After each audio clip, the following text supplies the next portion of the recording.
Good morning my learners, welcome to my YouTube channel. Chemistry classes में आपका welcome है। Last time हमने chemistry classes में quantum numbers explain किए थे कि हाउ दी क्वांटम नंबर क्या करते हैं, वेरी करते हैं।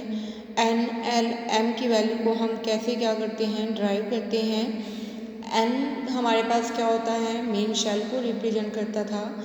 एल की वैल्यू एन पे डिपेंड करती थी और उसे हम n-1 से ड्राइव करते थे। और हमारे पास m किस पे डिपेंड करता था, l पे डिपेंड करता था और उसकी वैल्यू होती थी हमारे पास 0 से लेके -l n + l मिलती थी। और एक हमारे पास स्पिन क्या था, एक जिसकी वैल्यू ऑलवेज क्या होगी, या तो पॉजिटिव फॉर्म में हाफ होगी या फिर नेगेटिव फॉर्म में हाफ होती थी। आज हम करेंगे क्या, टुडे वी डू सॉरी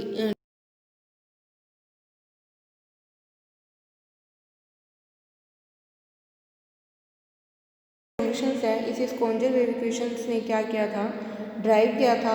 आपने क्या करनी है, इसमें इसकी डेफिनेशंस को एक्सप्लेन करना है कि what is the radial wave functions, क्या होते हैं हमारे पास। रेडियल वेव फंक्शंस क्या हैं, it is the distribution of electron as a function of distance from the nucleus. It is the distribution of electrons, it is distribution of electrons as a function of distance from nucleus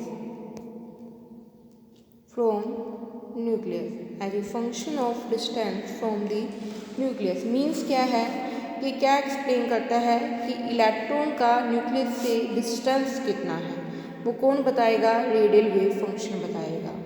समझ आई बात सभी को कि क्या बताता है कि electron का न्यूक्लियस से डिस्टेंस कितना है, वो कौन एक्सप्लेन करता है, रेडियल वेव फंक्शन एक्सप्लेन करता है। और इसकी वैल्यू किस पे डिपेंड करती है, एन एंड एल पे, एन क्वांटम नंबर पे एंड एल क्वांटम नंबर पे।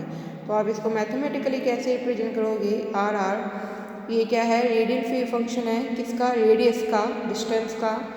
किस किस पे डिपेंड करता है, ये हमारे पास क्वांटम नंबर्स एन पे और एल पे क्या करता है, ये हमारे पास डिपेंड करता है। तो ये किसका फंक्शन है, एन का और एल का फंक्शन है हमारे पास। न्यूक्लियस से इलेक्ट्रॉन के बीच में जो डिस्टेंस है वो कौन बताएगा, रेडियल वेव फंक्शन बताएगा हमारे पास। Okay, understood.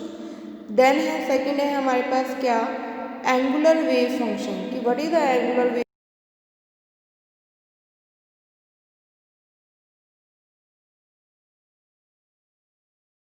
या फिर ऑर्बिटल की शेप को क्या करता है, ये एक्सप्लेन करता है। It explain the shape of orbital, कि जो ऑर्बिटल्स आते हैं जैसे S orbital, P orbital, D orbital, इनकी शेप कैसी है। It explain the shape of orbital, किसको एक्सप्लेन करता है, ये शेप ऑफ ऑर्बिटल्स को क्या करता है, ये हमारे पास एक्सप्लेन करता है। ये किस किस का फंक्शन है, इसकी वैल्यू किस पे डिपेंड करती है, एल पे एंड एम पे। किस पे डिपेंड करेगी, एल पे और एम पे क्या करती है, ये हमारे पास डिपेंड करती है। रेडियल वेव फंक्शन को हम किससे रिप्रेजेंट करते थे, आर से रिप्रेजेंट करते हैं। वाहिल जो एंगुलर वेव फंक्शन है वो हमारे पास किससे रिप्रेजेंट होता है, थीटा एंड साई से हम उसको क्या करते हैं, रिप्रेजेंट करते हैं। अंडरस्टूड, समझ आई बात सभी को, किस किस से रिप्रेजेंट करेंगे, थीटा एंड फाई से क्या करते हैं, उसको हम रिप्रेजेंट करते हैं। ये किस किस का फंक्शन है, थीटा एंड फाई। ओके, इन दोनों का क्या होता है, ये प्रोडक्ट होता है हमारे पास। और इसकी वैल्यू किस पे डिपेंड करती है, एल एंड एम पे क्या करती है, इसकी वैल्यू हमारे पास डिपेंड करती है। किस पे डिपेंड करती है, एल एंड एम पे क्या करती है, डिपेंड करती है। तो टोटल जो वेव फंक्शन है, वेव फंक्शन को हम इससे रिप्रेजेंट करते हैं। तो टोटल वेव फंक्शन किस किसका कम्बिनेशन होगा, रेडियस वेव फंक्शन का और रेडियल वेव फंक्शन का और एंगुलर, और वो इन दोनों के क्या होते हैं, फंक्शन होते हैं हमारे पास। ओके, समझ आ गई ये बात। तो रेडियल वेव फंक्शन डिस्टेंस के बारे में बताता है, वाहिल जो एंगुलर वेव फंक्शन है वो शेप ऑफ ऑर्बिटल के बारे में क्या करता है, हमारे पास एक्सप्लेन करता है। अंडरस्टूड, समझ आई बात सभी को। देन आपने इसमें क्या करना है,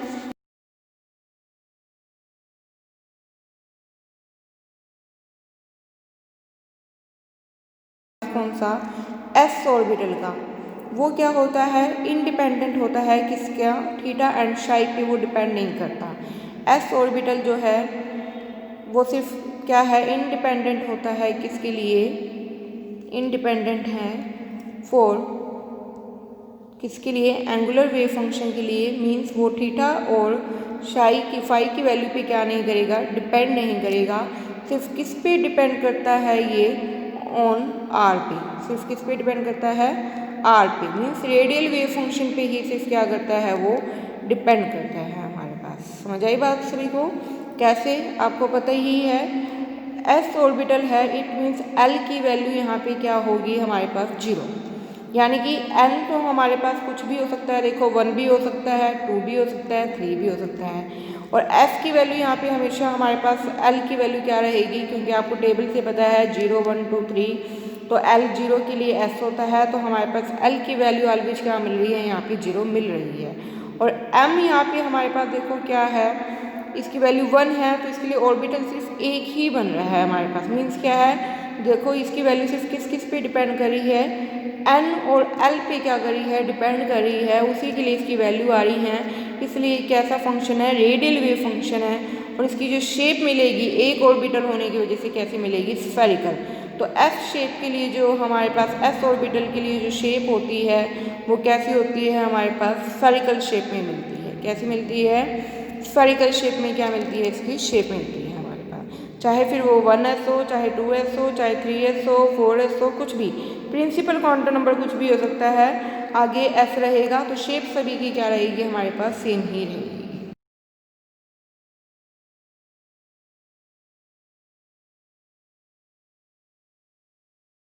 जेड आर बाई में ए नोट। जेड क्या होता है, ऑलवेज ध्यान रखना, इनऑर्गेनिक केमिस्ट्री में जेड क्या रिप्रेजेंट करते हैं, एटॉमिक नंबर को क्या करते हैं, वो रिप्रेजेंट करते हैं। किसको रिप्रेजेंट करते हैं, एटॉमिक नंबर को। अंडरस्टूड। आर ये आपको पता ही है, रेडियस है। ए नोट आपका क्या है, यहाँ पे हमारे पास कांस्टेंट है। क्या बोहर्स रेडियस का क्या है, ये हमारे पास कांस्टेंट बन रहा है। ओके, समझ आई बात सभी को। तो इसके लिए 1 के लिए जो एक्सपोनेंशियल फैक्टर होती है, स्पॉन्जर ने ड्राइव की थी, वो कितनी आती है हमारे पास 1 के लिए value, e minus Z r by में a naught. Z atomic number है, आर रेडियस है, ए नोट कांस्टेंट है।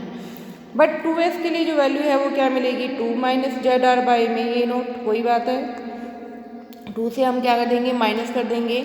और जब हम इनके लिए ग्राफ बनाएंगे तो ग्राफ देखो कैसे बनेंगे इनके लिए। 1 के लिए बना रही हूँ मैं, देखो 1 के लिए वैल्यू, अन की वैल्यू कितनी आई है, 1, क्योंकि 1 है। एल इसमें क्या है हमारे पास, एस है, तो इसके लिए वैल्यू क्या रहेगी, 0। ग्राफ कैसे बनेगा, ये हमारे पास क्या है, रेडियस का फंक्शन है, ठीक है, ये तो फंक्शन है, रेडियल वेव फंक्शन है, और ये है रेडियस। आपको पता है जब ये न्यूक्लियस की, न्यूक्लियस है एक टाइप से, जब न्यूक्लियस के बिल्कुल पास होता है तो इसकी वैल्यू बिल्कुल क्या होती है, हाई मिलेगी। जैसे जैसे न्यूक्लियस से दूर जाएंगे, डिस्टेंस इंक्रीज होगा, तो वैल्यू क्या होती चली जाएगी हमारे पास, डिक्रीज होती चली जाएगी। या आपने टच नहीं करना है लाइन को, आप ध्यान रखना इस चीज़ को। ये बिल्कुल टच नहीं करती है, सिर्फ जैसे जैसे दूर जाएंगे इसके बिल्कुल क्या होती चली जाएगी, कांस्टेंट, मतलब बिल्कुल इसके साथ मैच होती चली जाएगी, बट टच नहीं करेगी इस लाइन को। तो ग्राफ कैसा है, स्टार्टिंग में न्यूक्लियस के पास है तो मैक्सिमम है, जैसे ही न्यूक्लियस से हम दूर जा रहे हैं तो वैल्यू क्या होती जा रही है, डिक्रीज होती जा रही है, क्योंकि आपको तो पता ही है फंक्शन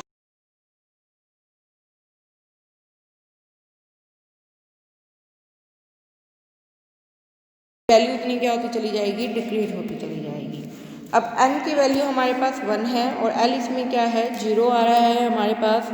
0 का मतलब यहाँ पे आपने ध्यान रखना है, ठीक है। s की वैल्यू है तो हमेशा क्या रहेगी वैल्यू इसकी, देखो l की वैल्यू हमेशा इसके लिए क्या मिलेगी हमारे पास, 0 ही मिलेगी हमारे पास। क्या मिलेगी इसके लिए वैल्यू, आपको 0 ही मिलेगी हमारे पास, ठीक है। तो ये ग्राफ है किसके लिए, 1s के लिए।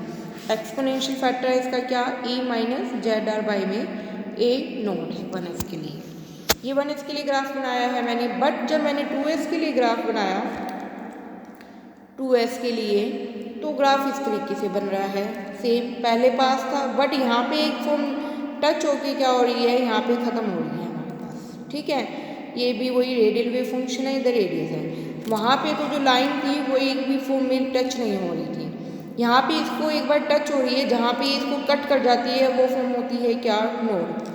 तो वो क्या होती है हमारे पास नोड। इट मीन्स यहाँ पे इलेक्ट्रॉन की डेंसिटी क्या है, बिल्कुल जीरो है, क्योंकि अपर और लोअर ने एक दूसरे को क्या कर दिया है, कैंसिल। पॉजिटिव नेगेटिव की वजह से दूसरे से क्या हो रही है, ये कैंसिल हो रही है हमारे पास। जहाँ पे ये इसको टच कर देती है तो वहाँ पे क्या मिलती है हमारे पास, नोड मिलती है हमारे पास। क्या मिलती है हमारे पास, नोड मिलेंगी। कैसे मिलती हैं वो मैं आपको बताऊंगी एक बार बाद में। 1s में हमारे पास कोई टच नहीं थी तो जीरो नोड थी, यहाँ पे क्या है हमारे पास, जीरो नोड है।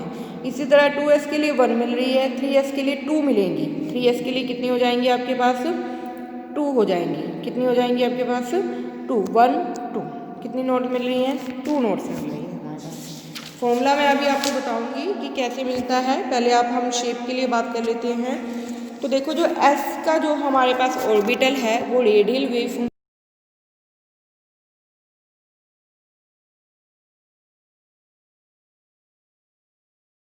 डिपेंड करता है, वो एल एम पे डिपेंड, एम पे वो क्या नहीं कर रहा है, डिपेंड नहीं कर रहा है, एंगुलर वेव फंक्शन नहीं है। बट ऑर्बिटल आपको पता है पी भी होता है हमारे पास।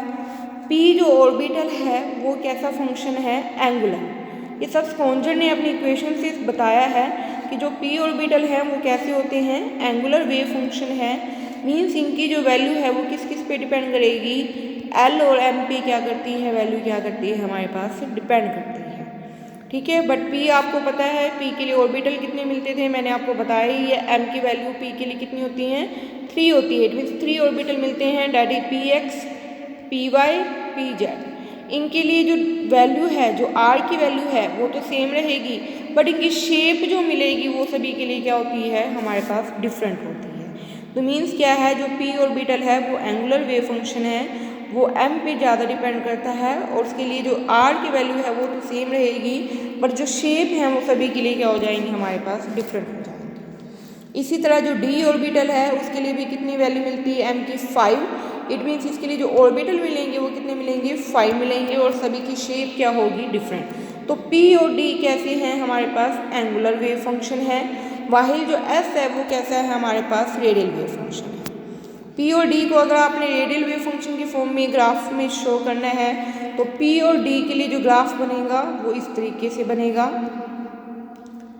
इस तरीके से बन रहा है। वाहिल जो एस के लिए है वो इस तरीके से बन रहा है। ठीक है, सेम ही चीज़ बता रही हैं कि न्यूक्लियस के पास हाई होते हैं, जैसे जैसे डिस्टेंस इंक्रीज हो रहा है वैसे वैसे वो डिक्रीज हो रहे हैं, एक टाइम पे बिल्कुल मैक्सिमम मिलते हैं हमारे पास। तो ये पी और डी के लिए ग्राफ बनाना है आपने। एस के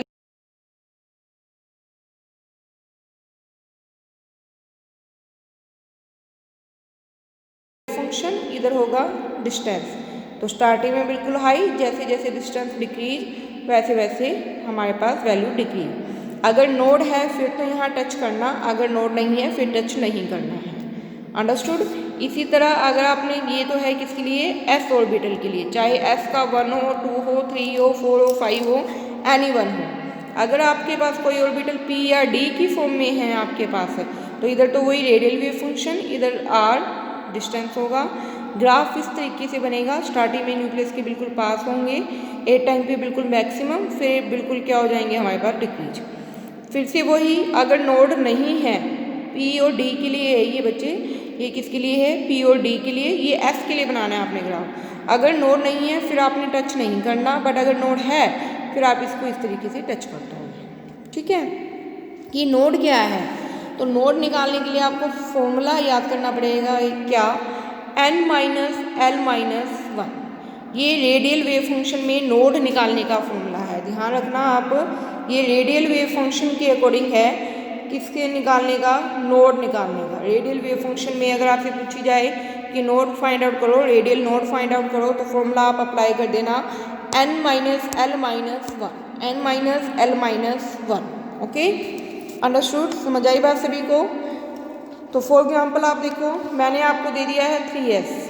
ठीक है, इसके लिए नोड बतानी है, आपने ग्राफ भी बनाना है। ठीक है, 3s है आपके पास, तो 3 के लिए n की वैल्यू तो कितनी हो जाएगी, 3। l की वैल्यू आपको पता है कितनी है, 0। नोड के लिए क्या होता है formula, n minus L minus 1।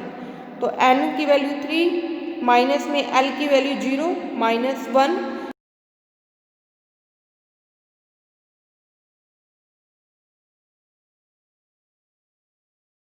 बनाते थे हम एस के लिए, एस ऑर्बिटल के लिए ग्राफ इस फॉर्म में बनता था, इसी शेप में बनेगा, इधर रेडियल वेव फंक्शन, इधर आर डिस्टेंस।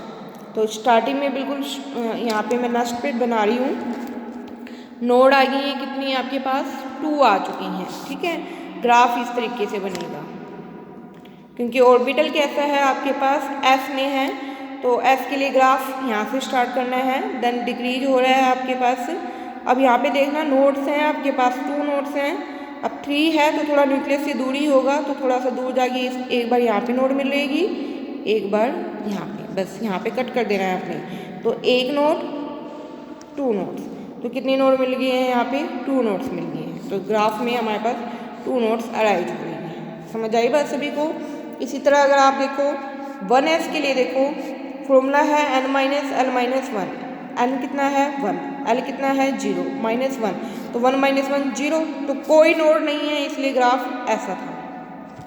टच नहीं करना, सिर्फ बिल्कुल क्लोज से लेके जाना है, इधर वही रेडियल वेव फंक्शन, इधर वही रेडियस, तो ये इस तरीके से ग्राफ आएगा आपके पास, ठीक है। तो नोड मिले तो आपने ये एक्सिस को कट करना है, जितनी भी मिलेगी उतनी बार कट करना है, अगर नहीं है तो फिर आपने कट नहीं करना है, ओके।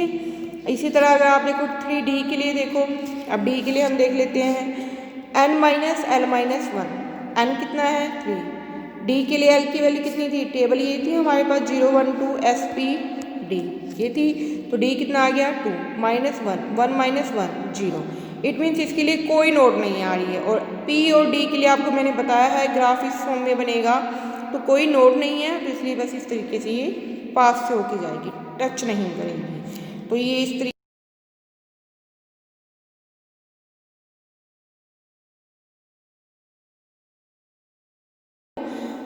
ठीक है। 3 के लिए हमने D के लिए इस तरीके से नोड बनाई है। इसी तरह आप जैसे F के लिए देख सकते हो, 4F है जैसे हमारे पास n minus L minus 1, n कितना है 4, l कितना है 3, और फॉर्मूला है n minus L minus 1, 4 - 3 - 1 it mean 0, इसमें भी कोई नोड नहीं मिलेगी, चाहे P हो, चाहे D हो, चाहे F हो, उनके लिए ग्राफ इस शेप में रहेगा हमारे पास, तो आपके पास कोई भी नोड क्या नहीं होगी, यहाँ पे नहीं एडजस्ट कर रही है।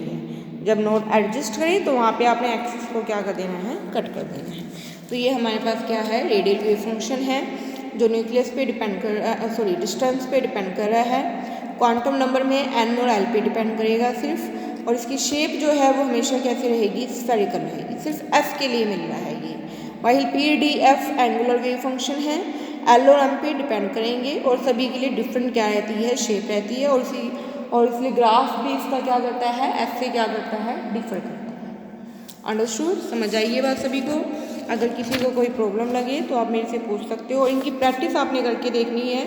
4F के लिए कितनी है, 3P के लिए, जैसे एक और मैं आपको दिखा सकती हूँ 3P के लिए, 3P है हमारे पास, आई थिंक ये मैं करवा चुकी हूँ, आप जैसे ये देखो 4P के लिए देखो आप 4P, ठीक है। n माइनस एल माइनस 1 है, n इसमें 4 है, l इसमें कितना है, वही 0 1 2 SP D, तो 1 है -1 है, तो 3 - 1 कितनी हो जाएगी 2, तो कितनी नोड्स एडजस्ट करी है यहाँ पे, 2 नोड एडजस्ट करी है। तो इसके लिए जो हमारे पास ग्राफ होगा वो कैसा होगा हमारे पास, इसके लिए ग्राफ बनेगा इस तरीके से, P का था तो आपने P के अकॉर्डिंग ही बनानी है, उसके लिए ग्राफ इस तरीके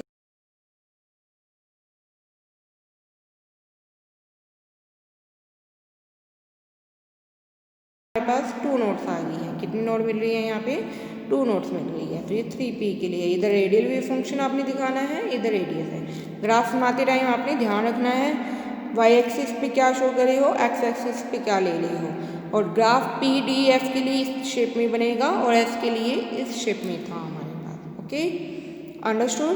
सभी ने प्रैक्टिस करके देखनी है, अगर कोई प्रॉब्लम लगे तो आप मेरे से पूछ सकते हो, और जो वीडियोस मैंने पहले आपको करवा चुकी हूँ वो आप प्लीज़, मैंने आपको लिंक दे दिया है डिस्क्रिप्शन बॉक्स में, आप वहाँ से जाकर उन वीडियोस को विजिट कर सकते हैं।